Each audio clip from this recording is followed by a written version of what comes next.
अल्हम्दुलिल्लाह वस्सलातु वस्सलामु अला रसूलिल्लाह। अल्लाह के फज़ल व करम से हमने पिछले सेशन में किताब ख़त्म की काइंडनेस टू पेरेंट्स, और इस सेशन में हम जो किताब शुरू करने जा रहे हैं वो किताब जो है उसका नाम है एन्जॉय योर लाइफ। ये जो किताब है ना, इसकी एक स्टोरी सुनाते हैं। स्टोरी, ये किताब कैसे हमें इसके बारे में पता चला और फिर हमने क्यों इस वक्त इसको शुरू किया। असल में ये किताब हमारे दिमाग में पहले से थी, लेकिन इसको शुरू इसलिए नहीं किया था। एक वजह ये थी कि पहले हम लोग अपने जो फाउंडेशन उसको बिल्डअप करते हैं, यानी कि पहले हम अकीदा पढ़ते हैं, ये सारी चीज़ पढ़ते हैं। होता क्या है कि इंसान जब बहुत इंटरेस्टिंग कोई चीज़ पढ़ लेता है, फिर दूसरी किताब अगर उसको, जैसे अकीदे का सब्जेक्ट अगर इंसान को ड्राई लगता है तो बोर हो जाता है, वो उसको बस किसी तरह से पढ़ लेता है। तो इस वजह से हमने कहा कि पहले हम लोगों ने अल्हम्दुलिल्लाह अकीदे पे बहुत बुक्स कवर कर ली, और लास्ट में मामलात पे काइंडनेस टू पेरेंट्स वाली जो बुक कवर की। तो अब हमने कहा कि अब एक ऐसी किताब लाते हैं जो पढ़ने में बहुत मज़ा आए और उससे लेसन सीखने को मिले। होता क्या है कि जे हम लोग बेसिकली देखते हैं, यानी कि इस किताब का जो वो है क्रक्स हम बता दें, ये है कि अभी इंशाल्लाह हम एक्सप्लेन भी करेंगे, तो वो क्रक्स हम इंशाल्लाह आगे एक्सप्लेन करेंगे। हाँ, तो इस किताब के बारे में बता रहे थे कि कैसे इसके बारे में पता चला। तो 2012 या 13 की बात है, जब उस वक्त हम जामिया मिलिया में पढ़ते थे। तो हमारे एक सीनियर थे, उनका नाम भी उसामा था। तो सऊदी अरब के, मतलब उनकी बॉर्न पार्ट ऑफ हुआ था तो फिर वो आके यहीं पे पढ़ रहे थे। तो जैसे कि हमारी जो विंग थी, यानी बीकॉम के हमारे सीनियर थे बीकॉम के, तो जो हमारी विंग थी, उसी विंग में जो क्लासरूम थी उसमें उन्होंने परमिशन ली, और परमिशन लेके उन्होंने किसी एक बाहर के एक स्पीकर को बुलाया। मतलब स्कॉलर नहीं कहेंगे, लेकिन दाढ़ी रखे हुए थे, अच्छे स्पीकर थे, यही इस्लाम के बारे में बोलने को या कोई भी ऐसे टॉपिक बोलने को। और उन्होंने ये कह दिया कि जो भी इसमें पार्टिसिपेट करेगा सबको हार्ड कॉपी हम ये एंजॉय योर लाइफ बुक देंगे, हार्ड कॉपी सबको, जितने लोग होंगे। अब आप सोचें, पूरी क्लास, उसमें हिंदू मुस्लिम सब, नॉन मुस्लिम सब लोग थे, मुस्लिम भी थे, जो भी उसमें थे, पूरी क्लास भरी हुई थी और सुनने के लिए। और फिर उन्होंने अपने अपने पैसे से, किसी के उससे नहीं, उन्होंने सबको एक हार्ड हार्ड कॉपी बांटी, हर बंदे को जो भी क्लास में बैठा हुआ था। तो ये हार्ड कॉपी हम लोग को मिली। उसके बाद से उस वक्त तक हम संभाल के रखे हुए थे। फिर 2017 शायद जब वापस आने लगे, तो कोई मेरा दोस्त क्लासमेट था, उसने कहा यार बड़ी अच्छी किताब है, दे दो हमको। तो वो लेके चला गया। फिर जाहिर सी बात, आप जानते ही हैं किताब का जो रूल है कि आप किसी को किताब देते हैं बड़ा मुश्किल होता है वापस मिलना। तो वही चीज़ हुई। लेकिन फिर हमने कहा चलो इस किताब को स्टार्ट करते हैं, इसमें जो लेसन्स हैं बहुत बहुत ज़बरदस्त लेसन्स हैं। तो इसका जो फॉरवर्ड है ना, जो इसका इंट्रोडक्शन है, वही इसमें बहुत सारे चैप्टर्स हैं, इंशाल्लाह वो होगा। तो अब इंशाल्लाह हम स्टार्ट करते हैं। जो इसके पब्लिशर हैं दारुस्सलाम के, यानी जो हेड है अब्दुल मालिक मुजाहिद जिनका नाम है, वो बताते हैं, अपनी स्टोरी बताते हैं। कहते हैं कि एक बार क्या हुआ कि 2007 में वो प्रॉफेट मोहम्मद सल्लल्लाहु अलैहि वसल्लम की सिटी यानी मदीना में थे। तो उनकी हमेशा आदत थी कि जब भी वो किसी भी सिटी में जाएं तो वहाँ के बुक स्टोर्स को विजिट करते थे। और जो मदीना जो शहर है, इसमें मतलब मदीना खुद ही शहर कहते हैं, अल मदीना जो है, मदीना मनव्वरा। यहाँ पर क्या है कि बुक स्टोर्स बहुत भरमार है यहाँ पर है, यानी कि इंसान को जब भी होगा यहाँ पर जो है बुक्स मिल जाती हैं। तो फिर जो है ये मस्जिद नबवी के पास भी जो है जो आसपास के बुक स्टोर से, वहाँ के स्टाफ बहुत ज़्यादा उनको इनको जानता था कि उनके यहाँ पे दारुसलाम की जाहिर सी बात बुक्स रहती ही थी। उसके बाद से फिर क्या हुआ कि उन्होंने एक बार बुक शेल्फ पे एक किताब देखी जिसका नाम था एंजॉय योर लाइफ, यानी अरबिक। जाहिर सी बात है वो किताब तो शेख शेख में अरबिक है, अरबी है, जिसे ट्रांसलेशन किया गया। उसके बाद से फिर जो है जैसे ही इसको उठाने वाले थे, एक शख्स आया और कहा बहुत गले मिला कर, अरे आप कब आए। और फिर जो शख्स अबू अब्दुल्ला था जो यमन से था, वो बहुत दिन से इसमें किताब के बिजनेस में था, दारुसलाम का डिस्ट्रीब्यूटर भी था। उसने कहा कि यार ये किताब बहुत ही शानदार किताब है, अगर आप इस किताब का ट्रांसलेशन कर देते हैं तो ज़बरदस्त, मतलब बहुत बेहतरीन काम होगा। उसके बाद से फिर जो है बताया कि इस किताब की वजह से बहुत रिकॉर्ड नंबर ऑफ सेल्स हुई। जाहिर सी बात, किताब इतनी अच्छी है कि इंसान हर कोई चाहेगा इसको खरीद के पढ़ना। उसके बाद से फिर जो है ये होटल में वापस आते हैं और पूरी मतलब किताब पढ़ जाते हैं, बहुत ही ज़्यादा इनको अच्छी लगती है।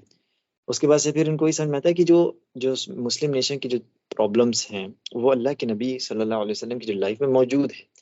ये अल्लाह के नबी सल्लल्लाहु अलैहि वसल्लम की जो लाइफ है, वो हम सब के लिए एक मॉडल है, जिसको हम रिफर कर सकते हैं हर वक्त के लिए। यानी कोई भी इशू इंसान की जिंदगी में है, उसको हमेशा हम सीरा में उसको देख सकते हैं। क्योंकि देखिए, आप इस बात को समझें, अल्लाह ताला ने इंसान की तख्लीक के, इंसान को पैदा किया, और अल्लाह ताला ने ऐसे नहीं छोड़ दिया। जैसे कि एक फैक्ट्री अगर बना के कोई मिसाल तौर पे उसका जो मालिक आके कहे वर्कर से कि देखो तुम लोग को इस टाइम है ना, बस इतना बोल दे, या उसको क्या करे, उन लोग को ला के वहीं छोड़ दे, बस खत्म।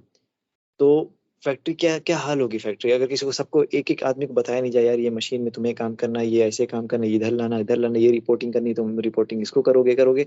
अगर ये इंस्ट्रक्शन ना रहे, एक मैनुअल बुक ना रहे, सेफ्टी बुक ना रहे, क्या हाल होगा उस फैक्ट्री का, एक दिन में खत्म हो जाएगी वो। इसी तरह अल्लाह ताला ने जब दुनिया बनाई, इसमें इंसान को जब रखा, तो ऐसे ही नहीं छोड़ दिया, प्रॉफिट्स भेजते रहे। लेकिन जो लास्ट प्रॉफिट आए मोहम्मद सल्लल्लाहु अलैहि वसल्लम, क़यामत तक के लिए जो है ये दीन ही यही बाकी रहेगा, ओके, क़यामत तक के लिए। और अल्लाह ताला ने एक कामिल एग्जाम्पल बना के भेजा 100%। हर फील्ड में, भले आप हस्बैंड हो, फादर हो, कुछ भी हो, आप बिजनेसमैन हो, हर फील्ड में आप जो है आपको मतलब वो मिल जाएगा। तो वही बात इन्होंने बताई है कि जब आप सीरा पढ़ते हैं, और हाँ, इसकी वजह भी ये थी कि अल्लाह ताला का दीन परफेक्ट है, अल्लाह ताला ने परफेक्ट मैसेंजर भेजा और परफेक्ट गाइडेंस के साथ भेजा, यानी उसमें कोई खला नहीं है। तो हम जब भी अपनी जो गाइडेंस, जब इन नॉन मुस्लिम्स की जब बुक्स पढ़ते हैं या प्रोडक्टिविटी से रिलेटेड जो बुक्स होती हैं, उसमें कुछ चीज़ें रहेंगी आपको ज़रूर फ़ायदा पहुँचाएँगी, लेकिन उसमें क्योंकि वो ह्यूमन प्रोडक्ट है, तो उसमें ज़रूर कहीं न कहीं डेफिशिएंसी होगी, जो कि हमें प्रोफेटिक लाइफ़ में हमें वो डेफिशिएंसी नहीं मिलेगी जो अल्लाह ने वही किया, ठीक है?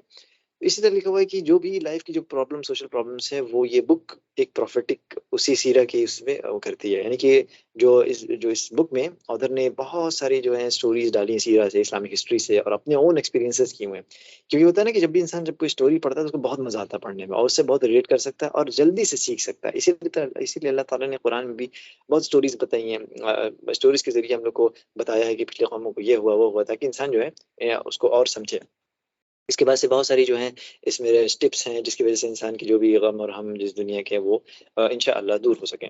तो जो इस बुक के ऑथर हैं डॉक्टर मोहम्मद बिन अब्दुर्रहमान अल आरिफ़ी, आरिफ़ी हैं। ये बहुत ही मशहूर स्कॉलर हैं और लेक्चरर हैं सऊदी अरब से।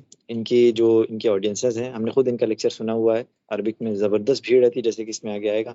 और फिर लिखा होगा कि उस वक़्त ज़ाहिर-सी बात है इस्लामिक ऑडियो ऑडियो कैसेट जब चलती थी, तो मतलब बहुत ज़्यादा जो है इनकी कैसेट्स बिकी। उसके बाद से फिर क्या हुआ कि जब ये इस दारुस्सलाम के जो हेड हैं, जनरल मैनेजर हैं, ये जब वापस लौटते हैं, रियाद लौटते हैं मदीना से, तो इन्होंने अपने एक इजिप्शियन से कहा, दोस्त से कहा कि देखें, जो एसोसिएट थे, कहते हैं कि आप डॉक्टर से मुलाकात करें अल-आरिफ़ी के साथ, और परमिशन लें कि इस बुक किताब का ट्रांसलेशन हो। उसके बाद से क्या हुआ कि कुछ दिन बाद डॉक्टर आरिफ़ी से इन लोग का कॉन्टैक्ट होता है। उसके बाद से पता इनको ये चलता है कि दारुस्सलाम से तो पहले ही दारुस्सलाम के बारे में अच्छे से जानते हैं। तो यहाँ तक कि वो खुद ये बात कहते हैं कि जब भी वो किसी ट्रैवल पे, सफ़र पे निकलते हैं, तो दारुस्सलाम के पब्लिकेशंस को ही निकलते हैं, को ही लेके चलते हैं। तो इससे बहुत आसानी हो गई इन लोगों को बातचीत करने में। उसके बाद से डॉक्टर आरिफ़ी इन लोग के हेडक्वार्टर्स आते हैं, बहुत अच्छे से बातचीत होती है।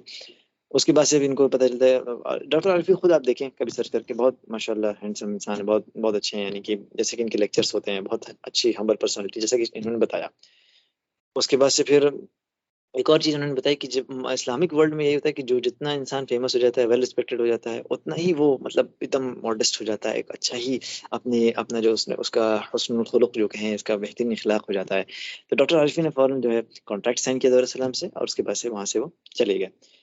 उसके बाद क्या हुआ कि ये देखिए, ये होती है अल्लाह ताला की क़दर कि ये सफ़र कर रहे थे, और फिर उसी प्लेन में देखा कि आरिफ़ी जो है, शेख आरिफ़ी बैठे हुए हैं, और उनके साइड की जो सीट है वो खाली थी। फ़ौरन ये बैठ गए। अब ज़ाहिर-सी बात है, जब इंसान प्लेन में बैठ जाता है तो वहाँ तो कोई काम ही नहीं होता, बैठे रहो, तो बातचीत करने का इससे अच्छा मौका मिल नहीं सकता है। वहाँ तो ये अल्लाह की क़दर है, इसको कहते हैं अल्लाह ताला ने ऐसे प्लेस किया दारुस्सलाम को, ताकि वो अच्छे से सारी बातें कर सकें। तो उसके बाद से फिर जो है इससे क्या हो गया कि एक बहुत अच्छा जो है उनको एक पुश मिल गया इस प्रोजेक्ट को जल्दी से खींचने का। और उसके बाद से फिर शेख आरिफ़ी बताते हैं कि ये जो एन्जॉय योर लाइफ़ किताब है, ये बेसिकली इनकी पूरी लाइफ़ एक्सपीरियंस है, पूरा लाइफ़ एक्सपीरियंस इन्होंने बताया है। और इस बुक को ऑथर करने में उन्होंने बहुत अच्छा खासा इस पे वक़्त खर्च किया है। तो वही कहा, देयर इज़ नो डाउट क्या कि ये जो किताब है, यानी पढ़ने वाला जब इंसान ना खूब मेहनत करता है किसी चीज़ में, तो उसका जो रिज़ल्ट सामने आता है, यानी कि जो रीडर है वो खुद समझ जाता है, हाँ यार, इस किताब में जो है जो चीज़ें लिखी हुई हैं, इंसान उसको पढ़ के खुश होता है। तो ये लिखा हुआ है कि ये जो किताब है असल में अरबिक में आज से करीब 16 साल पहले पब्लिश हुई थी। 1 साल में 1 लाख कॉपी बिक गई। अरबिक के ज़बान में इतनी ज़्यादा 1 साल के अंदर बिक जाना बहुत बड़ी बात होती है। फिर डॉक्टर मोहम्मद आरिफ़ी जो हैं, अगर देखा जाए तो वो सऊदी अरब के हैं, वो भी एकदम रियल ट्राइब से। कौन-सी ट्राइब से हैं? बनु खालिद से हैं, यानी बनु मखज़ूम से। बनु खालिद कौन किसके डिसेंडेंट हैं? खालिद बिन वलीद रज़ियल्लाहु अन्हु के वो जो हैं डिसेंडेंट में से हैं शेख आरिफ़ी, यानी बहुत अ, असल जो कहा जाए वो अरब हैं। इनकी जो पैदाइश 1970 की है, यानी कि अभी ये 53 इयर्स के हैं, और इन्होंने जो है सऊदी यूनिवर्सिटी से पीएचडी इख्तियार की, और इनकी जो थीसिस थी वो थी कि सूफीज़्म के ऊपर शेख उल इस्लाम इब्न तैमिया के क्या व्यूज़ हैं। और करंटली अभी वो, यानी ये जब भी किताब यानी इसका इसका वर्ज़न देखिए किताब का किस ईयर का है। इस किताब का जो सेकंड, अच्छा पब्लिशिंग ईयर नहीं लिखा हुआ इसमें, ठीक है, जो भी ईयर हो। तो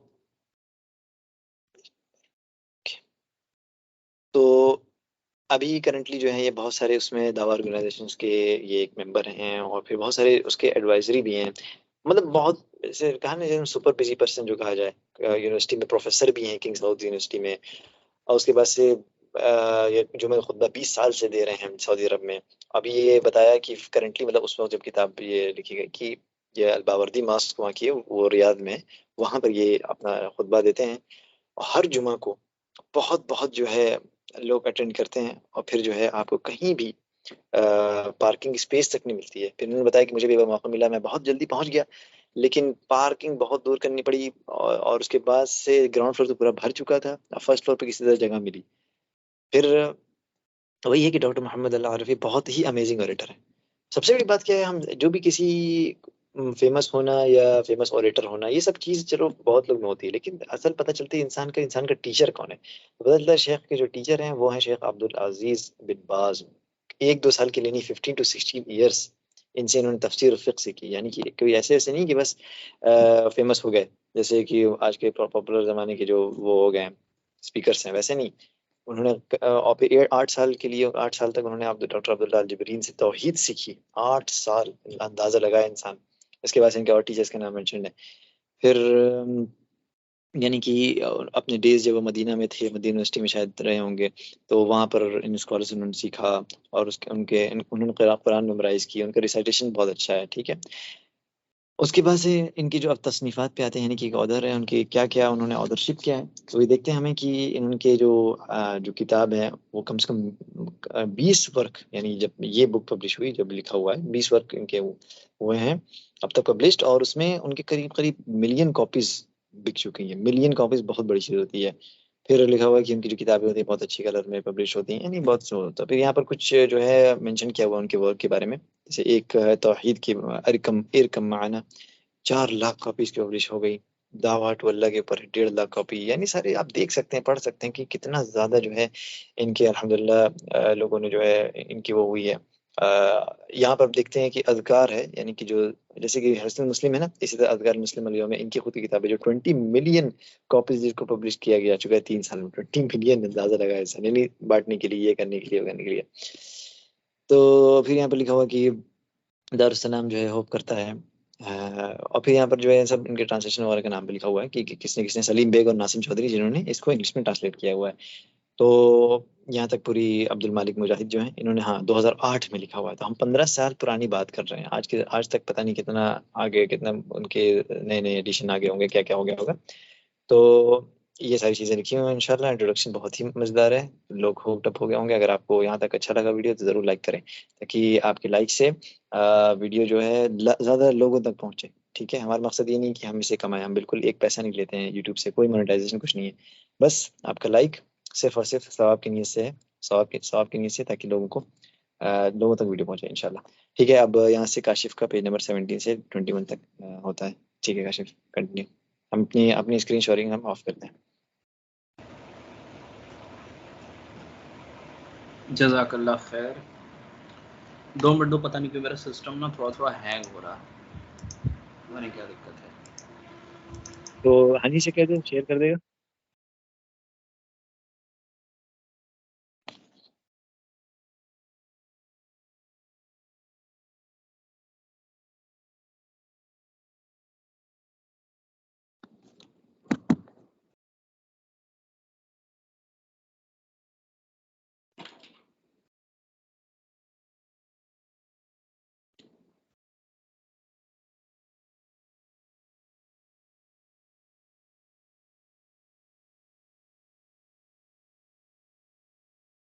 माइक बंद है। पेज नंबर 17 से है मेरा, कोई स्क्रीन शेयर कर दो तो हम पढ़ दे, क्योंकि पता नहीं क्यों 2-3 बार खोल चुके, पीडीएफ खुल नहीं रहा है। ठीक है, वो हनी से कहता, हनी शेयर कर देगा इंशाल्लाह। करो। Page number 17।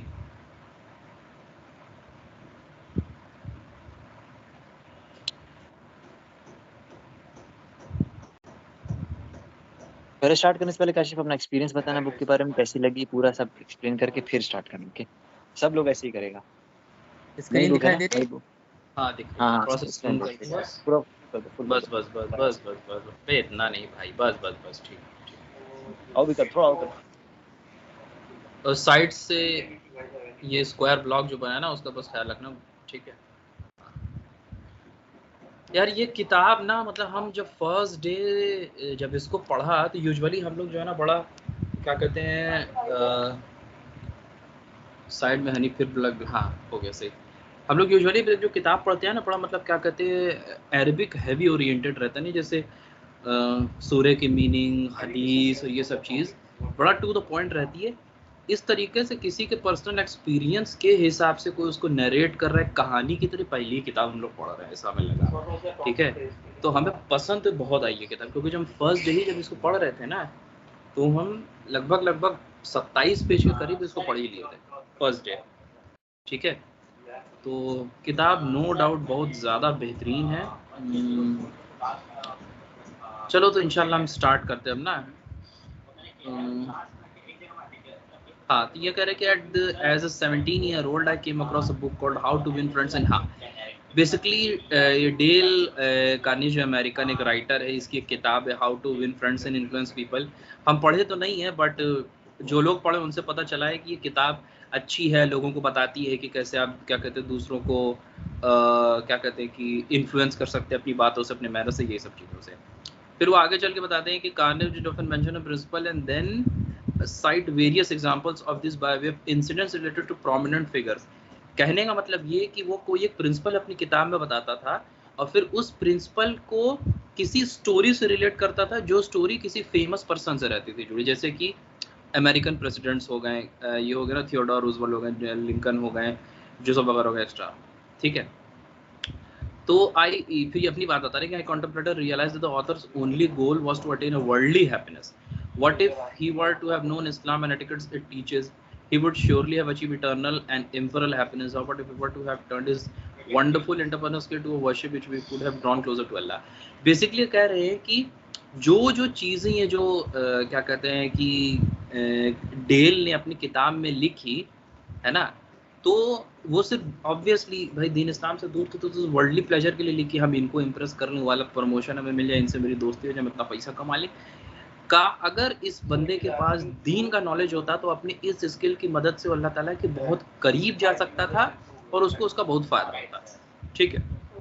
उसके बाद नेक्स्ट पेज पे ये कहते हैं कि I then began to search my own history and discovered that life of Allah's messenger सल्लल्लाहु अलैहि वसल्लम, हिज कंपेनियंस एंड एनेक्डोट्स का मतलब होता है किस्सा, वाकयात इंसान की जिंदगी का, and some of the prominent man of this ummah are more than enough for us to learn lessons from.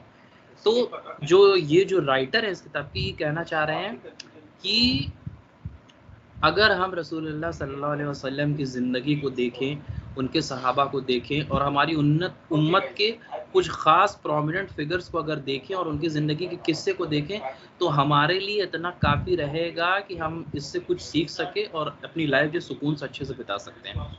तो ही सेड, फिर वो कह रहे हैं कि concern dealing art of dealing with others and this is not product of a month or year or toil, rather it is result of 20 years of serious study।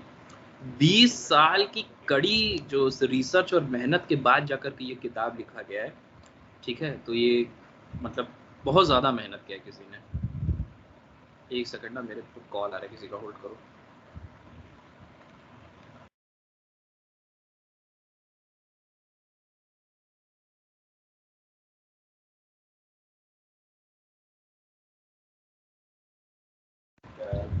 हाँ ठीक है।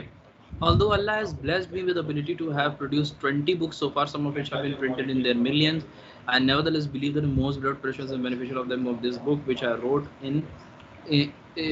with ink blended with my blood, I poured out my soul and squeezed out my memories as I wrote these। ये metaphorical sense पे बात और इसका मतलब नहीं है कि लिखते टाइम जो है अपना खून को इंक में मिलाया होगा। कहने का मतलब ये कि इस किताब के साथ इनके बहुत ज़्यादा इमोशंस और मेमोरीज जुड़ी हुई हैं और इसमें इन्होंने अपनी बहुत ज़्यादा मेहनत डाली है। I have written words from a very depth of my heart। यहाँ के इतने पैसेज में बेसिकली ये कहना चाह रहे हैं कि अपनी ज़िंदगी के एक्सपीरियंस से कैसे उन्होंने चीज़ों को सीखा, टीच किया और वक्त के साथ इम्प्रूव किया, वो स्किल उनके कैसे काम आए जिससे अपनी ज़िंदगी को एंजॉय करना उन्होंने सीखा। उन्होंने ये सारी चीज़ें जो है इस किताब के अंदर लिखी हैं। और फिर वे लास्ट में कि I pray to Allah that reader, जो हम लोग जो हैं या जो भी जो उसका रीडर रहेंगे फ्यूचर में, उसको पढ़े तो उससे बेनिफिट पा सके। Written by one who is always praying for what is best for you, doctor Muhammad bin Abdul Rahman al Arfi, जिसके बारे में भी उस बता रहे थे। उसके बाद अब ये अपना किस्सा यहाँ से स्टार्ट करते हैं कि चीज़ें जो इंसान को बेनिफिट नहीं करती। I remember once receiving a message on my mobile phone which dear sheikh what is the ruling on suicide. अब ये बता रहे हैं कि एक बार इनके नंबर पे एक मैसेज आया कि सुसाइड के ऊपर क्या रूलिंग है, ठीक है। तो वो थोड़ा सा हैरान हुआ, फिर उस शख्स को कॉल किया जो इनसे ये सवाल पूछा था। तो उससे कहा कि भाई मुझे तुम्हारा सवाल समझ में आया, क्या तुम थोड़ा रिपीट करोगे? तो उसने कहा कि क्वेश्चन क्लियर था कि सुसाइड का मतलब क्या रूलिंग है इस्लाम में। तो इन्होंने क्या किया ना, उसको सरप्राइज करने के लिए कह दिया कि it is recommended, instead of ये कहने कि अरे जान मत दो, हराम है, ये है वो है, उन्होंने जवाब दिया कि नहीं इट इज रिकमेंडेड। तो वो जो था वो मतलब चिल्लाए कि अरे ये क्या हो सकता है, ऐसा कैसे, व्हाट। फिर उन्होंने बोला कि क्या हम इस चीज को और बेहतर तरीके से डिस्कस कर सकते हैं कि तुम्हें समझ में आए। नेक्स्ट फिर वो आदमी कहता है कि हाँ, और फिर वो आदमी चुप हो जाता है। तो ये दोबारा बोलते हैं कि मतलब तुम सुसाइड क्यों करना चाहते हो? फिर वो बोलता है कि मुझे काम नहीं मिल रहा है, लोग मुझसे मोहब्बत नहीं करते, मैं अपनी ज़िंदगी का अटर फेलियर हूँ। और ठीक है, और फिर अपनी ज़िंदगी के अलग अलग वाक़यात को बताता है कि ये हुआ, ये हुआ, इसकी वजह से मैं यहाँ पर डेवलप मतलब फेल हो गया, मैं अपनी इंटरपर्सनल स्किल को डेवलप नहीं कर पाया, मैं किसी टैलेंट को यूटिलाइज नहीं कर पाया, मैं अनसक्सेसफुल, मतलब एक के बाद एक के बाद एक के बाद एक वो बस कमी अपनी गिना रहा था कि मैं लोगों के साथ कामयाब नहीं हो पाया और मुझे इन्फीरियर फील होता है। बहुत सारी जो ये सब चीज़ बड़ी कॉमन है जो हर दूसरे इंसान को फील होती है। Why do we look at those who peak of a mountain while thinking of ourselves that unworthy of reaching that peak as they have or even climbing as they did? तो ये कह रहे हैं कि जब हम लोग किसी कामयाब इंसान के बारे में सोचते हैं या उसको देखते हैं तो ऐसा क्यों होता है कि हम लोग ऑलरेडी सोच लेते हैं कि हम लोग वर्दी नहीं है वहाँ उस ऊंचाई पर पहुंचने के लिए, या हमें ट्राई भी नहीं करना चाहिए उस पहाड़ पर चढ़ने की, ठीक है। The one frightened of climbing mountains forever lives in the ditches। कितनी बड़ी बात है कि जो पहाड़ों पे चढ़ने से डरता है वो हमेशा खड्डे में ही कहीं रहेगा, नीचे की तरफ, ठीक है। Do you wish to know who will not benefit from this book or any other similar book for that matter? It is unfortunate one who surrenders to his own errors and becomes satisfied with his limited skills। इतनी खतरनाक ये चीज़ है ना कि हर इंसान समझता है और सब लोग इस चीज़ को जानते हैं कि अगर उसके सामने कोई सिचुएशन आती है, कोई काम रहता है और वो अगर उसको नहीं कर पाया तो फिर वो सरेंडर मार देता है कि अरे यार ये मेरी जो है ना पहुंच के बाहर की चीज़, अब इसको हम नहीं कर सकते, ये तो मेरा नेचर बन गया है, अब हम तो इस चीज़ से यूज टू हो गए हैं, यही दिक्कत है, ठीक है। I can never speak like Khalid does, या दूसरे से कंपेयर करें यार हम उसकी तरह तो कभी कर ही नहीं पाएंगे, या हम XYZ पर्सन की तरह तो कभी हो ही नहीं सकते, ये सब चीज़ें, ठीक है।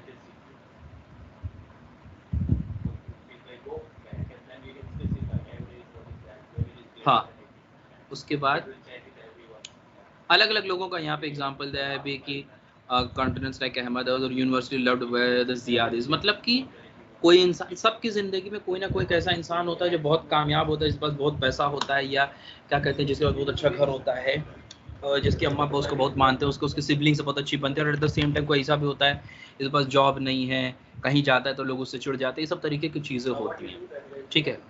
I once sat with a very old man in a public gathering. Most of this present were people with the usual skills and abilities. The old man was busy speaking. Whoever was sitting next to him, he did not stand out from the crowd reason any except by the virtue of his age. ये बता रहे कि एक बार किसी gathering में गए, वहाँ पे एक आदमी जो है बुढ़े से वो बैठे हुए थे, वो स्टैंड आउट नहीं करते थे सिवाय कि उनकी एज बहुत ज़्यादा थी, और उसी से बात कर रहे थे जो उनके पास आके बैठता था। I delivered a lecture about during it mentioned a verdict given by eminent Sheikh बिन बाज के किसी एक लेक्चर की एक वर्डिक्ट के ऊपर वो लेक्चर दे रहे थे। तो जब उन्होंने फिनिश कर लिया तो वो जो ओल्ड मैन थे उन्होंने उससे कहा कि शेख बिन बाज और मैं कलीग थे और हम लोगों ने साथ में मस्जिद में पढ़ाई की शेख मोहम्मद बिन इब्राहिम के अंदर करीब करीब 40 साल पहले। तो इन्होंने कहा कि मैंने उनकी तरफ मुड़ करके देखा, ठीक है, और बड़े खुशी से ये इन्फॉर्मेशन दे रहे थे कि उन्होंने जो है इतने सक्सेसफुल आदमी के साथ पढ़ाई क्या कहते हैं पढ़ाई की और अपनी लाइफ जो है लाइफ का कुछ हिस्सा उनके साथ गुजारा है। तो इन्होंने अपने आप से कहा कि पुअर मतलब गरीब आदमी ये शेख बिन बाज की तरह सक्सेसफुल क्यों नहीं पाया। अगर सेम स्कूल में सेम टीचर के अंदर साथ में सेम टाइम में पढ़े हैं तो एक इतना सक्सेसफुल होगा, दूसरा क्यों नहीं हो पाया, दूसरे के साथ क्या दिक्कत थी, ठीक है। ये ऐसा सवाल है ना जो हम लोग अपने आप से पूछना नहीं चाहते। क्या ऐसी वजह है कि शेख बिन बाज जो है वो इतना कामयाब और इतने आगे चले गए, लोग उनसे मिलने के लिए, उनका खुतबा सुनने के लिए और क्या कहते हैं उनसे बात करने के लिए लड़ाई झगड़ा भी कर सकते हैं, और एट द सेम टाइम कोई ऐसा है जो आ जाता है अपनी बात करने के लिए या कुछ ऐसा कहता है तो लोग उसको तवज्जो नहीं देते। We all say that sometime or another we know so and we sat with so and so, but it's not to be proud. What can be proud of a scale of peak they did. अब इसका मतलब इस तरह से समझिए कि हम लोग की लाइफ में कोई ना कोई एक ऐसा इंसान जरूर होगा जिसको इंसान एडमायर करते कि यार वो बड़ा कामयाब है, और लेट्स से कि हम लोग कहीं उस शख्स से मिल लिए, ठीक है, तो बड़ा खुशी से हम लोग घूम घूम के बताएंगे अरे यार हम उससे मिले थे। हम अपना एग्जांपल है, जैसे कि अब हम लोग आसिम अल हकीम की बहुत वीडियो देखते हैं या शेख अबू बकर जाऊद की वीडियो देखते हैं, ठीक है, हम लोग को बहुत पसंद है। या लेट्स से हम और थोड़ा डाउन एग्जांपल ले लेते हैं, चलो लेट्स से कि हम लोग यूथ क्लब की बहुत वीडियो देखते हैं, उसमें से किसी से भी अगर कोई एक भी यहाँ पे मीटिंग का मिल लेगा ना तो फिर घूम घूम के सबको बताएगा कि अरे हम उनसे मिले थे, हम उनसे मिले थे, उनसे मिले थे। यहाँ पे जो नरेटर ने किताब लिखी ना, उनका कहने का मतलब है कि कोई बहुत प्राउड होने वाली बात नहीं है। आप अपने आप को उस जगह पे क्यों नहीं देख रहे हैं? आप इस चीज से कैसे सेटिस्फाई हो सकते हैं कि हाँ आप किसी कामयाब इंसान से मिल लिए और घूम घूम के सबको बता दे तो सेटिस्फाइड होगा, फिर then you are back to your own mundane life, ठीक है। Be brave from on determined to utilize all the abilities you possess, जो भी काबिलियत है उसका इस्तेमाल करो, कामयाब बनो। Replace the frown on your face with a smile, depression with cheerfulness, miserliness with generosity and anger with perseverance. कहने का इनका मतलब ये है कि जो भी इंसान के अंदर काबिलियत है और अपने आप को डिमीन करना छोड़ें, हर वक्त मुंह बनाना और नाशुक्री का काम ख़त्म करें, जो आता है उसके बेसिस पे कामयाब होने की कोशिश करें और गिव अप ना करें, ठीक है। और फेथ जो है ना उसको अपना हथियार बनाएं। Enjoy your life, it is brief and there is no time for its anguish. As for how to do this, there is a reason for writing this book, so bear with me until the end and with Allah's permission. इस पे यहाँ पे उन्होंने कहा है कि life भाई छोटी सी, अल्लाह ताला ने एक ज़िंदगी दी और ये इतना इसमें टाइम हम लोग के पास नहीं है कि तुम एंगुश और परेशानी और मुंह बना करके बिता दो। हम इस पर एक बात ऐड करना चाहेंगे, अभी शील्ड वाले पार्ट 5 वीडियो में उसमें जो शेख अबू बकर जाऊद ये कह रहे थे ना कि जिस भी इंसान को, मुसलमान को अगर अल अलीम नाम का मतलब पता है तो उसको फिर टेंशन में अपनी ज़िंदगी नहीं बताना चाहिए। रीज़न, क्योंकि जिसको आपके पास्ट के बारे में पता है, आपके प्रेजेंट के बारे में पता है, आपके फ्यूचर के बारे में पता है, उसको ये नहीं पता होगा कि आप किस चीज़ से, किसी प्रॉब्लम से हो गुजर रहे हैं, क्या आपके अफेयर मतलब ऑर्डर में है कि नहीं है, ये सब चीज़ें है ना। तो ये बहुत बड़ी बात है, यहाँ पे हम उस चीज़ से रिलेट कर सकते हैं। फिर ये कह रहे bear with me, you are brave enough to determine and persistent on development of your interpersonal skills if you are to be taking advantage of abilities and talent. कि भाई इंसान कामयाब ज़रूर होगा और अपनी एबिलिटीज़ और टैलेंट्स को जो सही तरीके से इस्तेमाल करे। जज़ाकल्लाह खैर, मेरा यहीं तक था, अब शायद हनी कंटिन्यू करें।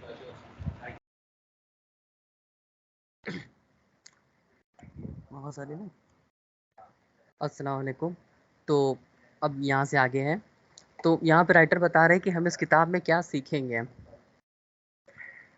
अब यहाँ पे राइटर का कहना है कि जैसे आम तौर पे लोग किसी मोमेंट उनकी ज़िंदगी में कुछ हो जाता है कि तो उसकी वो मेमोरी को बहुत ज़्यादा मतलब अपने साथ शेयर करते हैं, और जैसे अगर खुश होते हैं तो उसको लेके काफ़ी मतलब अच्छे से रहेंगे, बहुत ज़्यादा खुश हो जाएंगे, लेकिन अगर उदास हो गए तो उसको लेके काफ़ी टाइम तक उदास रहेंगे। जैसे अगर किसी चीज़ में वो उन वेल्दी हो गए या कोई अच्छी चीज़ हो गई, काम में प्रमोशन मिल गया या इलनेस से अगर रिकवर हो गए तो चेयरफुल और सारी चीज़ें पॉजिटिव इमोशन रखेंगे। लेकिन अगर वह सेम टाइम कुछ ऐसा अगर उनके साथ हो गया बुरा तो वो पूरा दिन ग्रीफ रहेंगे, पूरा दिन उदास रहेंगे। जैसे बीमार हो गए या किसी वेल्थ का नुकसान हो गया या कुछ ऐसा हो गया, तो यहाँ पे राइटर कह रहे हैं कि कोई भी निगेटिव इमोशन हम अपने ऊपर हावी क्यों होने दे रहे हैं, कि जो सौरो है, जो बुरी चीज़ है, वो क्यों हमारे ऊपर हावी हो जा रही है। अब यहाँ पे राइटर ये भी बता रहे हैं कि जो अप डाउन है वो लगा रहता है, कभी एक दिन अच्छा भी रहेगा, एक दिन बुरा भी रहेगा, ज़िंदगी में अच्छा बुरा दोनों चीज़ होगी, बट बुरी चीज़ को पकड़ के बैठना नहीं है। यहाँ पे ये चीज़ ये राइटर कहना चाह रहे हैं। और राइटर का ये भी कहना है कि हमारे लाइफ में कोई भी बुरी चीज़ जैसे ग्रीफ, सैडनेस और कई सारे जो नेगेटिव इमोशन है, ये दरवाज़ा खटखटा के परमिशन लेके नहीं आते, ये अपने आप बिना परमिशन के डायरेक्ट हमारे दिलों में घुस जाते हैं। और लेकिन उसको ख़त्म करने का हज़ारों रास्ता है। अगर ये 10 दरवाजे से अंदर आ रहे हैं तो उनको बंद करने का 1000 दरवाज़ा है, ये राइटर कह रहे हैं। और इस बुक में वो यही बताएंगे कि उन हज़ारों दरवाजे को कैसे हम यूज़ कर सकते हैं, कैसे बंद कर सकते हैं। तो अब यहाँ पे राइटर बता रहे हैं कि ऐसा क्यों होता है कि कोई एक आदमी अगर कभी आ जाता है तो उसको देख के सब लोग खड़े हो जाते हैं कुर्सी छोड़ के और कहेंगे अरे XYZ पर्सन आ गया, अरे फलाना शख्स आ गया, और उसके साथ रहना पसंद करेंगे, उससे बात करना पसंद करेंगे। और एक फादर है जिसको सारे उसके जितने भी बच्चे हैं वो काफ़ी ज़्यादा प्यार करेंगे, काफ़ी ज़्यादा अपने अब्बा की रिस्पेक्ट करेंगे, लेकिन एट द सेम टाइम कोई एक ऐसा इंसान भी रहेगा जो आ जाएगा तो सब कहेंगे अरे आ गया, इससे अच्छा तो नहीं आता, अरे मनुष्य है, ऐसा है वैसा है। उसके मुंह पे ही कुछ बात भी बोल देंगे और कई बार अपनी बॉडी लैंग्वेज से उसको नेगेटिव इमोशन उसको जाहिर कर देंगे। तो ये चीज़ क्यों होती है? क्या दोनों इंसान नहीं है? क्या दोनों फादर नहीं है? क्या दोनों इंसान नहीं है? तो उसके पीछे जो मेन रीज़न है वो ये इंसान की स्किल्स, इंसान के इंटरपर्सनल स्किल।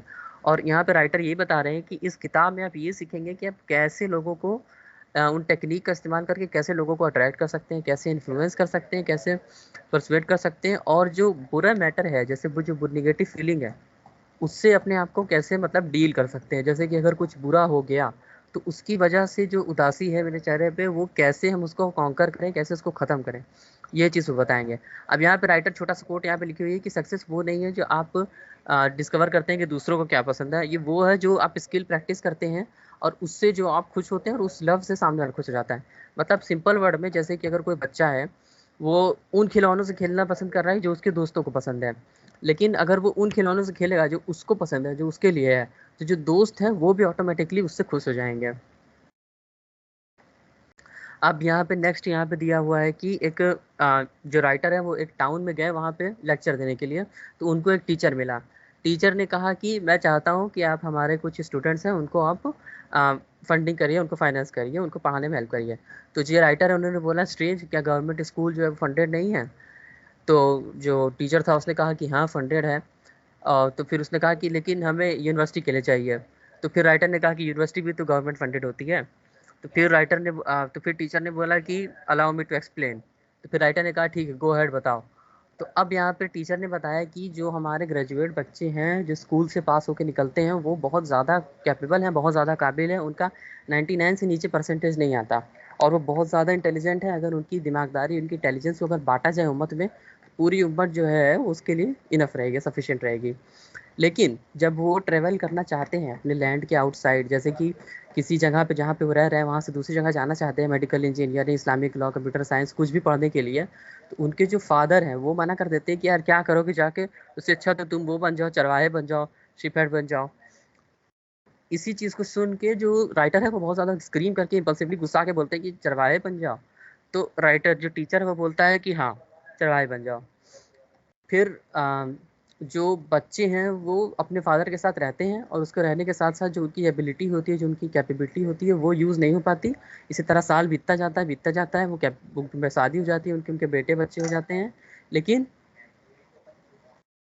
आवाज़ आ रही ना? हाँ, तो उनकी शादी हो जाती है, उनके बेटे हो जाते हैं, और वो उनकी जो औलाद है वो भी वैसे ही चरवाहा बन जाती है। तो फिर उसके बाद जो राइटर है उसने, जो टीचर है उसने पूछा कि इसका सलूशन क्या है? तो फिर राइटर ने कहा कि इसका सलूशन ये है कि हम एक ऐसे इंसान को एम्प्लॉय करें, कैसे इंसान को खरीदें जो चरवाहे की जगह पे चरवाहे का काम करे, और जो बच्चे हैं उस काम से जब फ्री हो तो उनको हम फंड करें कि वो जाके पढ़ाई कर लें। इससे बच्चे अपनी स्किल्स का फ़ायदा भी उठा पाएंगे और चरवाहे वाला काम भी हो जाएगा। तो टीचर ने कहा कि हाँ ये चीज़ सही है, हम ये चीज़ कर सकते हैं। उसके बाद फिर राइटर ने कहा कि आप मुझे कोई राइटर ने फिर उसके बाद राइटर फिर घर आ गया। फिर राइटर ने कहा कि किताब में कि मुझे चैलेंज करता हूँ मैं किसी को भी कि कोई एक ऐसा मुझे सक्सेसफुल इंसान दिखाओ, सक्सेसफुल इंसान से मुझे मिलाओ, जो चाहे अपने बिजनेस में, चाहे अपनी पढ़ाई में, चाहे अपनी फैमिली में, चाहे अपने फादर के साथ, चाहे अपनी वाइफ के साथ, चाहे अपने हस्बैंड के साथ, चाहे सोशल लाइफ में, चाहे किसी भी तरीके की किसी भी चीज़ में वो सक्सेसफुल हो, लेकिन बिना अपनी इंटरपर्सनल स्किल का इस्तेमाल किए बगैर। मतलब बिना इंटरपर्सनल स्किल के कोई सक्सेसफुल नहीं हो सकता, यहाँ पे ये चीज़ कहना चाह रहे हैं राइटर। अब उसके बाद चाहे उन्हें समझ में आए या चाहे ना आए, सक्सेस में बहुत बड़ा जो रोल है वो इंटरपर्सनल स्किल का होता ही होता है। और इस किताब में हम उन्हीं सारी स्किल्स को सीखने की कोशिश करेंगे। अब यहाँ पे दिया हुआ है कि कुछ लोग इंटरपर्सनल स्किल का इस्तेमाल करते हैं और सक्सेसफुल होने के लिए, लेकिन बाद में उन्हें हाँ, तो जो भी मतलब स्किल्स हैं, इंटरपर्सनल स्किल्स, इस किताब में जो राइटर है वो ये बताएंगे कि जितने भी सक्सेसफुल लोग हैं, जो भी उनकी स्किल्स हैं, उनको वो कैसे यूज़ करें और उनसे सीखने को मिलेगा। जैसे फॉर एग्जांपल जैसे 10 इंटरपर्सनल स्किल में एक्सपर्ट लोग हैं, तो यहाँ पे राइटर उन सारे लोग क्या-क्या करते हैं, उनकी क्या हैबिट्स है, उनकी क्या जो प्रिंसिपल है वो यूज़ कर रहे हैं, उनसे सीख के वो हमें बताएँगे, जो कि कुरान और हदीस की रोशनी में रहेगा, जो कि बहुत ही ज़्यादा वैल्यूएबल है। अब यहाँ पे एक शेख सुलेमान अल रजही, इनके बारे में यहाँ पे दिया हुआ है कि ये एक शेख हैं जो कि बहुत ही ज़्यादा रिच हैं, बहुत ही ज़्यादा कैपेबल हैं, और इनके पास बहुत ही ज़्यादा इमेंस रियल एस्टेट है, और इन्होंने hundreds and thousands of Moscow को बनाया है, हज़ारों थाउजेंड ऑर्फेन इनका है, और ये बहुत ही ज़्यादा हाईली सक्सेसफुल हैं। और जब इनसे मिलते हैं तो ये बहुत ही ज़्यादा हम्बल रहते हैं, और इनसे अराउंड 50 साल पहले मिले थे। जब ये रेगुलर पर्सन थे 50 साल पहले, तब इनके पास कोई भी चीज़ नहीं थी, कुछ खास नहीं थी, इनके पास इतना पैसा भी नहीं था कि ये एक दिन का भी खाना खुद से वो कर पाएँ। एक दिन काम करते थे, फिर इनको मतलब बहुत बुरी कंडीशन थी इनकी। तो यहाँ पे उन्हीं के बारे में दिया गया है कि हम उनके बारे में पढ़ रहे हैं, उनके बारे में चीज़ें हैं, तो हम उनकी तरह क्यों नहीं बन सकते? तो अगर आप ये सोच रहे हैं कि आप जो इंटरपर्सनल स्किल्स हैं, जो सही चीज़ें हैं, उनको यूज़ करेंगे, तो हम भी इन शेख की तरह कैपेबल बन सकते हैं, जिनकी बहुत सारा वेल्थ भी हो और अल्लाह ताला के हुक्म से बहुत ज़्यादा चैरिटी भी कर पाएँगे। तो बेसिकली यहाँ पे यही सारी चीज़ इस पेज में बताने की कोशिश की गई है। तो अब अगला पेज है यहाँ से, नेक्स्ट किसका है? मेरा स्क्रीन शेयर करना है कि बंद कर दें? नहीं करना, लैपटॉप मेरे पास नहीं है। अच्छा, ठीक है। अस्सलाम वालेकुम, मेरा पेज है 27। तो वही ऑथर जो है उन्होंने यही बोला है कि हम लोग को इसीलिए जो स्किल्स है हम लोग को इसीलिए खोजनी चाहिए, अपनी स्किल्स है, जो एबिलिटीज है, जो हम लोग अनअवेयर रहते हैं, जो हम लोग डिस्कवर नहीं कर पाते हैं। उसमें कुछ जैसे बहुत सारी स्किल्स होती है हम लोग के अंदर जो हम लोग नहीं देख पाते हैं, जो कि जैसे मान लीजिए उन्होंने बताया कि कोई बहुत अच्छा लेक्चर दे सकता है, कोई बहुत अच्छा बिजनेसमैन हो सकता है, बस जनरल नॉलेज बहुत अच्छी हो सकती है। तो एक कोई इंसान है वो कैसे डिस्कवर करता है? कोई उसका टीचर हो जो उसको पुश करे, जो उसमें पोटेंशियल देखे कि नहीं हो, या कोई उसका कलीग हो, या कोई उसका कोई उसका भाई हो। भाई मतलब यहाँ पे दीनी भाई हो गया, अपना भाई भी हो गया, दीनी भाई भी हो गया, मुसलमान भाई है, ठीक। और अगर ये जो स्किल्स है वो ढूंढ नहीं पाता है उसके अंदर, खुद के अंदर, और वो ये कैसे ढूंढेगा? जब अपनी पर्सनैलिटी को डेवलप करेगा। और अगर ये नहीं ढूंढ पाता, क्योंकि सब इंसान के अंदर बोला गया है कुछ ना कुछ एक यूनिक चीज होती है, तो अगर ये नहीं ढूंढ पाया तो क्या होगा? हम लोग एक लीडर को मिस कर सकते हैं, एक लेक्चरर को मिस कर सकते हैं, स्कॉलर को मिस कर सकते हैं। इसका यही मतलब है कि हम लोग को खुद के ऊपर ध्यान देना चाहिए। सो उसके बाद यही है कि थॉट बोला गया है कि जब आपको पहाड़ पे चढ़ना है ना, तो आपको देखना है, पहाड़ ऊंचाई पे देखना है कि हमको उधर जाना है। मेरा मतलब पहाड़ का टॉप मेरा, उसको जाना है वहां पे उसको। पर अगर आप अपने खाली रॉक्स को देख रहे हैं इधर उधर, तो आप नहीं जा पाएंगे ना, क्योंकि आपको पता ही नहीं होगा आपको किधर जाना है। पर हाँ, इसका मतलब ये नहीं है कि आप देख नहीं रहा कि आप पैर किधर रख रहे हैं, आपको वो भी देखना है कि आप पैर किधर रख रहे हैं। उसके बाद 28 इम्प्रूव योर सेल्फ, ये बहुत अच्छा है। इन्होंने बताया कि अगर आप किसी के साथ बैठते हैं जो 20 साल का है, आप उसका लॉजिक देखे, उसका एटिकेट्स है देखिए, उसका जो थॉट प्रोसेस है, कैसे किसी चीज को सब देखे, ठीक। उसके बाद आप उससे 10 साल उसके साथ बैठे, जब वो 30 का हो गया, और आप देख रहे हैं कि वो जो सेम था जैसा 20, उसका जो लॉजिक था, एटिकेट्स था, वो सेम है, कुछ नहीं बदला। तो क्या होगा? एक जैसे जनरल हम लोग वेस्ट कर दिया अपना, उसने अपने अंदर कोई इंप्रूवमेंट लाया ही नहीं। पर वही क्या है, आप जब दूसरे इंसान के साथ बैठते हैं जो बेनिफिट लेता है, जो अपने आप को इम्प्रूव कर रहा है डेली बेसिस पे, डेली के जैसे एक मैं आपको एक बात बताता हूँ। जैसे एक बहुत अच्छी चीज थी, एक लोगों ने जैसे हो रहा था जब मैं कोचिंग जाता था, तो वहां पे न्यू ईयर आने वाला, रेजोल्यूशन, न्यू रेजोल्यूशन क्या रखोगे आप लोग, तो सबसे पूछा जा रहा था। तो मेरे दिमाग में आया, मैंने बोला भी ये बात कि जब मुझको पता है मेरे अंदर कुछ खराबी है और मुझको उसको चेंज करना है, तो मैं उसको चेंज करने के लिए एक डेट क्यों करूं डिसाइड कि नहीं मैं 1 तारीख से उस अपनी जो खराबी है, अपनी जो मतलब मुझे जो चेंजेस लाने हैं उस चीज को चेंज करूंगा। नहीं, अगर मुझको पता है कि हाँ मुझको ये चीज चेंज करनी है तो मैं फौरन चेंज करूंगा और मैं उसके ऊपर ध्यान दूंगा, कोशिश करूंगा चेंज करने की। फौरन नहीं होती है कोई चीज भी चेंज, पर उस पर कोशिश करना शुरू कर दूंगा जब मुझको पता है कि मेरा वो चीज गलत है। पर अब जैसे लोग क्या है, अच्छा चलो इतना दिन तो कर ही लिए, 20 दिन बाद न्यू ईयर आ रहा है, 20 दिन बाद करेंगे। तो उससे क्या होता है, वो चलता ही रहता है, वो आप चेंज ही नहीं हो सकता। क्यों? क्योंकि आपने एक डेट डिसाइड की हुई है कि अच्छा इस दिन करेंगे, तो फिर वो गड़बड़ हो जाता है सब कुछ। तो वही है। अब देखिए, अब वही बोला गया कि एक कुछ लोग होते हैं जो सैटेलाइट टेलीविजन देखते हैं जनरल नॉलेज के लिए, अपनी इंटेलिजेंस बढ़ाने के लिए, ठीक, और कंस्ट्रक्टिविस्टिक देख बढ़ाने के लिए डिबेट कैसे करना है, लैंग्वेज अंडरस्टैंडिंग, इन सब के ऊपर लोग सैटेलाइट टीवी देखते हैं। जैसे आजकल हम लोग अपना भी देख सकते हैं, हम लोग अगर किसी का भी देखते हैं तो हम लोग इसीलिए देखते हैं कि हम लोग को दीन की नॉलेज हो। अगर सामने से कोई क्रॉस क्वेश्चन करे, जैसे आजकल आप लोग बहुत देख सकते होंगे कि एक्स मुस्लिम जो आ गए हैं, फालतू फालतू जो क्वेश्चन पूछते हैं, जो एक नॉर्मल मुस्लिम जिनको इतनी नॉलेज नहीं है उनसे पूछ दिया जाए तो उन लोग का जो ईमान होता है ना वो डगमगा जाएगा। तो इसीलिए जो अच्छे अच्छे लेक्चरर्स होते हैं उन लोग का हम लोग क्या क्यों ये सब देखते हैं, क्योंकि हम लोग अगर वो लोग ये कुछ बात बोले तो हम लोग उस बात को क्रॉस कर सके कि नहीं तुम ये गलत बोल रहे हो। तो हम लोग क्या, हम लोग उन लोग को समझे, बात करने का तरीका समझे और कैसे डिबेट करना ये सब। और डिबेट मतलब ये नहीं कि आप सबसे डिबेट करने लगे, उसके बाद यही है। और उसके बाद देखिए यहाँ पे 2 लोग को बताया गया कि कैसे आप देख सकते हैं कि एक पहला इंसान वो है जो कोई भी सीरीज वो नहीं करता है, मिस नहीं करता है, कोई भी लव स्टोरी मिस नहीं करता है। लव स्टोरी हो गई, हॉरर मूवी हो गई, मतलब एक जो फालतू जैसे जिसका कोई सर पैर नहीं है, बस एक इमेजिनरी चीज है जो हो रही है, बस उससे ना तो वो कोई फायदा है ना उससे कोई नुकसान है।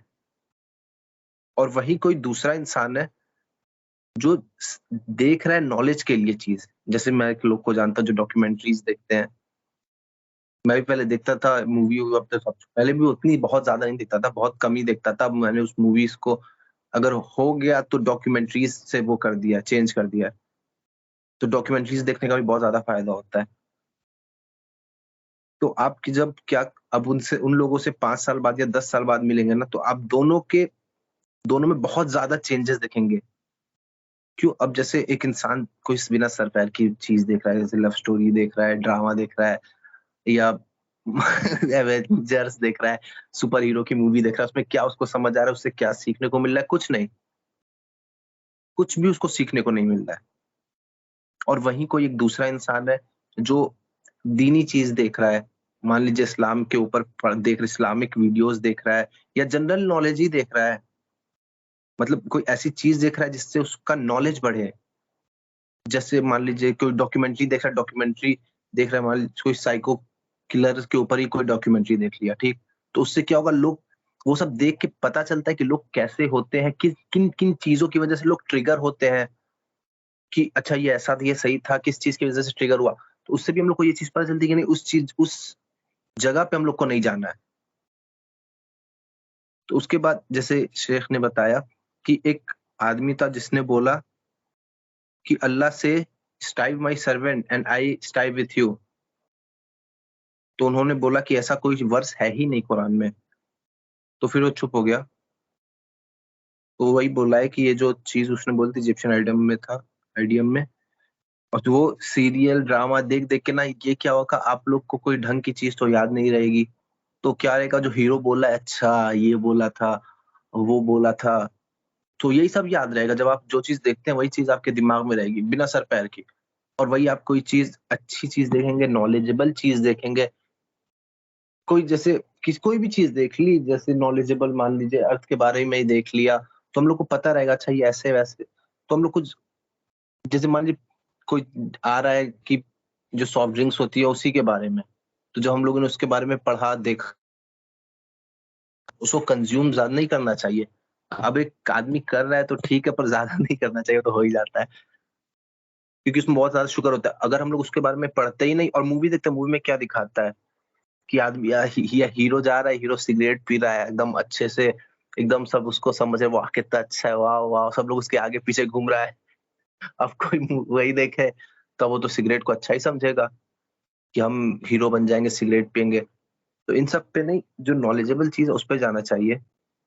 अब जैसे ये जो बोला ना शेख ने, बहुत बहुत अच्छी चीज है, ये मेरे हमेशा दिमाग में आती है।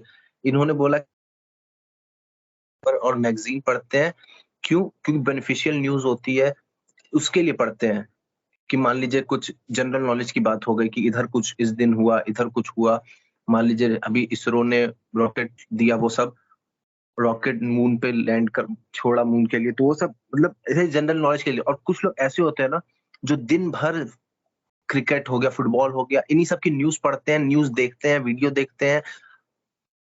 तो इससे मेरे दिमाग में हमेशा ये चीज आती थी कि देखिए अगर आप खेलते हैं एक चीज, तो वो आप देखिए तो उसमें नहीं है, ठीक है आप खेल रहे हैं तो आप देख रहे हैं, तो आपको क्योंकि अपना गेम इंप्रूव करना है इसलिए आप उस चीज को देख रहे हैं। आपको दूर दूर तक उसको खेलने से वास्ता ही नहीं है, आपको उससे कोई मतलब ही नहीं है।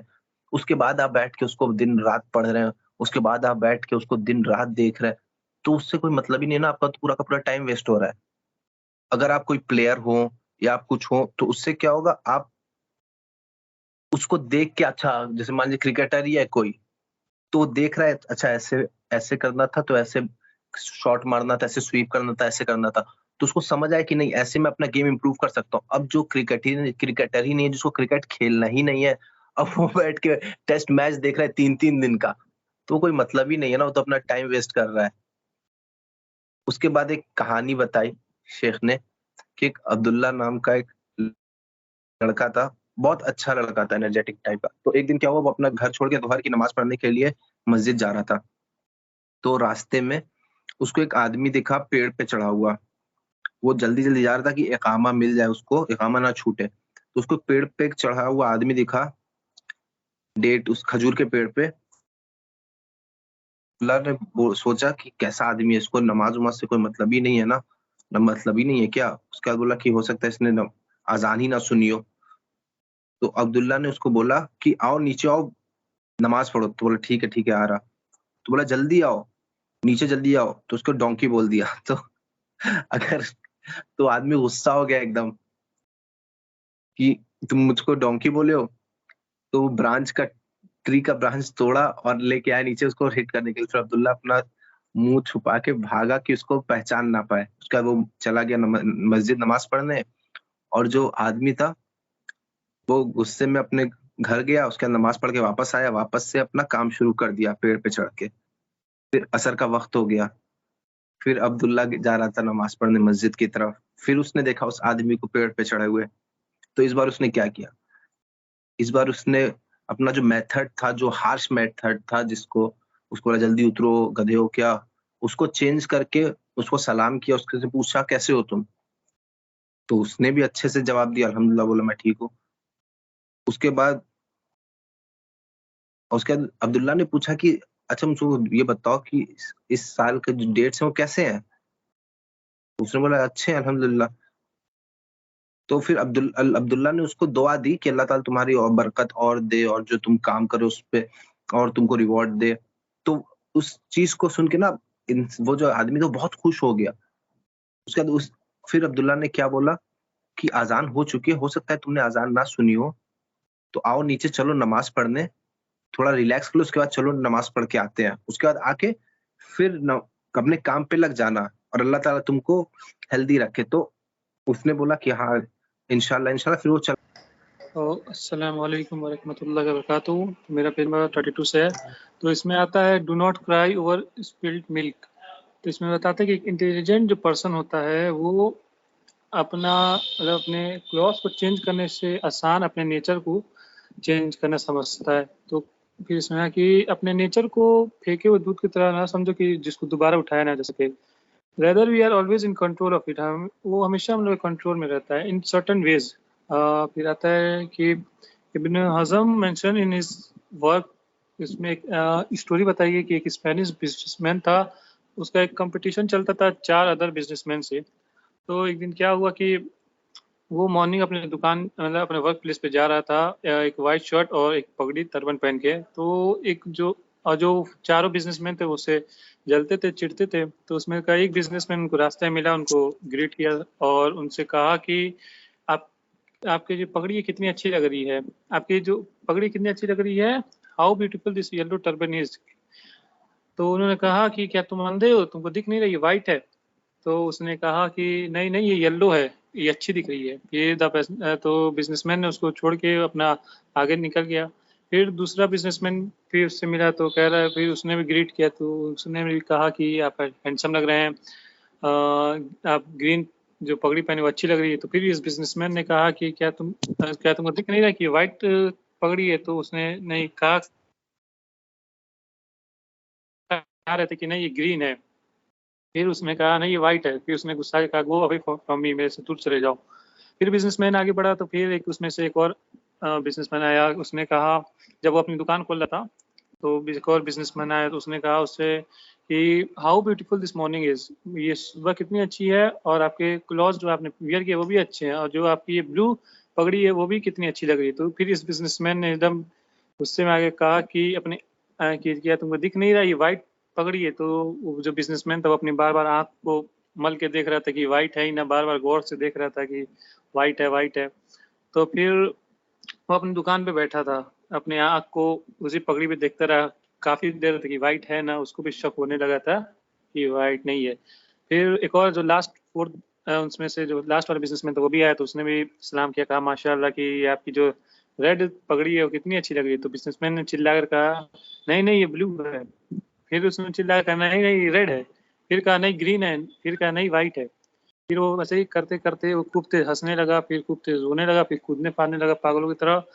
फिर इब्न हज़म से तो इब्न हज़म ने बताया कि उसको मैं आज स्पेन की गली में देखता हूँ, वो पागल हो चुका है, बच्चों उस पे स्टोन मारते हैं। फिर आता है कि if this four people by using their skill were able to change not only the nature of the person but also his mind. बताते हैं कि अगर वो 4 पर्सन अपने स्किल से उस बंदे का मतलब उस बिजनेसमैन का नेचर को नहीं माइंड को भी चेंज कर सकते हैं, then how about the tried and tested skills that are supported by revelation which a person can put into practice। तो कैसे तुम जो मतलब स्किल सीखते हो, मतलब जो ट्राई करते हो, टेस्ट करते हो, उससे क्या कहते हैं सैड होते हो। फिर आता है put into practice what ever good skills you come across. अपने प्रैक्टिस में जो गुड स्किल्स है तुम्हारे उसको अपने प्रैक्टिस में रखे रहो, फिर तुम यू विल बी हैप्पी, तुम खुश रहोगे। तो फिर बताते हैं कि इफ यू से टू मी, अगर तुम मुझसे कहोगे आई कैन नॉट, मैं कोई काम नहीं कर, ये काम नहीं कर सकता हूँ, तो मैं कहूँगा एटलीस्ट ट्राई, कम से कम उसको ट्राई तो करो, कोशिश तो करो। फिर आता है इफ यू से टू मी, फिर अगर तुम मुझसे कहते हो मैं ये भी नहीं जानता कैसे करूँ, तो वो कह रहा है तो इन्होंने कहा, मैं कहूँगा उससे कि यस यू डू, तुम ऐसे कर सकते हो। फिर रहता है कि द प्रॉफिट सल्लल्लाहु अलैहि वसल्लम peace be upon him said, उन्होंने कहा कि नॉलेज जो होती है वो खाली लर्निंग, कुछ चीज लर्न करने से नॉलेज गेन होती है, और जो clemency is only great through प्रिजर्वेंस, जो काइंडनेस होता है वो खाली प्रिजर्वेंस से मतलब कंसिस्टेंसी से गेन होती है। तरह के 34 तक था इंशाल्लाह। आज का सेशन यहीं पर कंप्लीट करते हैं। अल्हम्दुलिल्लाह बहुत बहुत अच्छा सेशन था, और ये बुक जैसे कि पता चला कि बहुत ही ज़्यादा इंटरेस्टिंग है। इंशाल्लाह नेक्स्ट सेशन में हम लोग इसी तरह की स्टोरीज कवर करेंगे, उससे जो भी लेसन्स हम लोग हासिल करेंगे पेज नंबर 35 से कवर होगा इंशाल्लाह। नेक्स्ट सेशन में आप सबसे मुलाकात होती है, तभी इसको रखते हैं, आज के सेशन को ख़त्म करते हैं। सुब्हानकल्लाहुम्मा व बिहम्दिका अशहदु अन ला इलाहा इल्ला अंता अस्तगफिरुका व अतूबु इलैक। अस्सलामु अलैकुम व रहमतुल्लाहि व बरकातुहू।